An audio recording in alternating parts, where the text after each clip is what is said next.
కూటమి ప్రభుత్వం అధికారంలోకి వచ్చిన తర్వాత వైసీపీ సోషల్ మీడియా కార్యకర్తలపై వందల సంఖ్యలో కేసులు పెట్టారు. పెద్ద ఎత్తున అరెస్టులు కూడా జరుగుతున్నాయి. At the same time Telugu Desam party తరఫున దాదాపు 10 టీవీ ఛానళ్లు పనిచేస్తున్నాయి, 3 ప్రధాన పత్రికలు పనిచేస్తున్నాయి. తెలుగుదేశం పార్టీ స్థాపించుకున్న ఐటీడీపీ అన్నది ప్రత్యేకంగా పనిచేస్తోంది. వందల యూట్యూబ్ ఛానళ్లు పనిచేస్తున్నాయి. ట్విట్టర్లో, ఫేస్బుక్లో ప్రత్యేక టీముల్ని కూడా అధికారికంగానే తెలుగుదేశం పార్టీ నడుపుతోంది.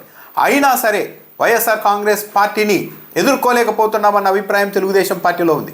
తెలుగుదేశం పార్టీలోనే కాదు, ఇప్పుడు ఏకంగా దేశ ప్రధాని నరేంద్ర మోడీ గారు కూడా YSR Congress party social media గురించి ప్రత్యేకంగా ప్రస్తావన తెచ్చారు. ఈ ప్రస్తావననే వైఎస్ఆర్ కాంగ్రెస్ పార్టీ ఎలా చూడొచ్చు, తెలుగుదేశం పార్టీ ఎలా చూడొచ్చు అన్న దానిపైన కూడా చర్చ నడుస్తోంది. ఏపీ, తెలంగాణ, అండమాన్కి సంబంధించిన బీజేపీ ఎంపీలతో ప్రధాని నరేంద్ర మోడీ గారు దాదాపు అరగంట పాటు సమావేశమయ్యారు. దాదాపు 15 మంది ఎంపీలు ఈ సమావేశానికి హాజరయ్యారు. ఏపీ నుంచి సీఎం రమేష్, పురంధేశ్వరి, కేంద్ర మంత్రి భూపతి శ్రీనివాస్ వర్మ వీళ్ళు ముగ్గురు కూడా హాజరయ్యారు. ఈ సందర్భంగా ప్రధాని నరేంద్ర మోడీ గారు ప్రత్యేకంగా YSR Congress party social media ప్రస్తావన తీసుకొని వచ్చారు. ప్రధాని నరేంద్ర మోడీ గారు ప్రత్యేకంగా YSR Congress party social media ప్రస్తావన తీసుకొచ్చారు అన్న అంశాన్ని తెలుగుదేశం పార్టీ ప్రధాన మీడియా సంస్థలు, టీవీ ఛానళ్లే ప్రత్యేకంగా ప్రస్తావిస్తూ ఉన్నాయి. ప్రధాని నరేంద్ర మోడీ గారు వైఎస్ఆర్సీపీ సోషల్ మీడియా గురించి ప్రస్తావించారు. బీజేపీ ఎంపీలకు స్పష్టమైన మార్గనిర్దేశం చేశారు. వైఎస్ఆర్ కాంగ్రెస్ పార్టీ, మరీ ముఖ్యంగా వైసీపీ సోషల్ మీడియాలో చేస్తున్న దాడిని నియంత్రించాలి, ఎదుర్కోవాలి మీరు కూడా ఘాటుగా అంటూ ఎంపీలకు సూచన ఇచ్చారు అని తెలుగుదేశం పార్టీ మీడియానే చెబుతోంది. దీన్ని వైఎస్ఆర్ కాంగ్రెస్ పార్టీ ఒక కాంప్లిమెంట్గా చూడొచ్చు. తన సోషల్ మీడియా విభాగాన్ని ప్రధాని నరేంద్ర మోడీ గారు లెవెల్లో గుర్తించేసి వైఎస్ఆర్సీపీ సోషల్ మీడియా చాలా స్ట్రాంగ్గా ఉంది, ప్రభుత్వానికి వ్యతిరేకంగా చాలా అటాకింగ్గా ఉంది, దాన్ని కంట్రోల్ చేయాలి అని స్వయంగా ప్రధాని నరేంద్ర మోడీ గారు తన ఎంపీలకు చెప్పారు అంటే ఇది వైఎస్ఆర్ కాంగ్రెస్ పార్టీ సోషల్ మీడియాకి ఇంతకు మించిన కాంప్లిమెంట్ ఉండదు. ఎందుకంటే అటువైపు పెద్ద పెద్ద వ్యవస్థలే వైసీపీకి వ్యతిరేకంగా పనిచేస్తూ ఉన్నప్పుడు కేవలం వైసీపీ నుంచి స్ట్రాంగ్గా ఉన్న సోషల్ మీడియా ప్రస్తావన ప్రధాని నరేంద్ర మోడీ గారు తేవడం, మరీ ముఖ్యంగా ఇంట్రెస్టింగ్ ఫ్యాక్ట్ ఏంటంటే తెలుగుదేశం పార్టీ మీడియా దాన్ని ప్రత్యేకంగా ప్రస్తావించడం.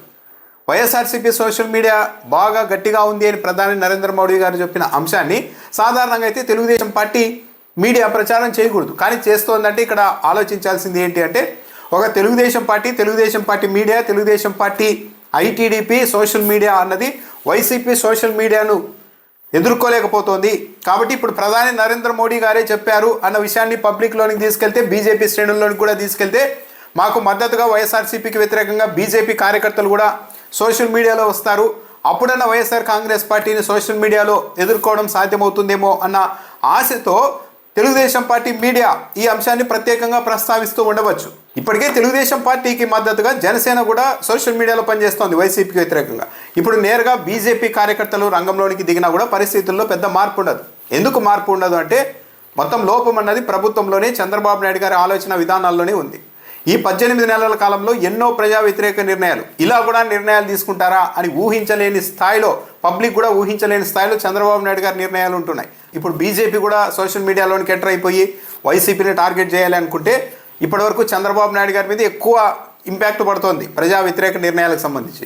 మధ్యలోకి దూరితే బీజేపీ కూడా అందులో వాటా తీసుకోవాల్సి ఉంటుంది, అంతేగాని కొత్తగా సాధించేది ఏమి ఉండదు. చంద్రబాబు నాయుడు గారు చేస్తున్న తప్పుల్లో భాగస్వాములు అవ్వడం మినహాయించి బీజేపీ ఎంటర్ అయినా కూడా సాధించేది ఏమీ లేదు ఇక్కడ.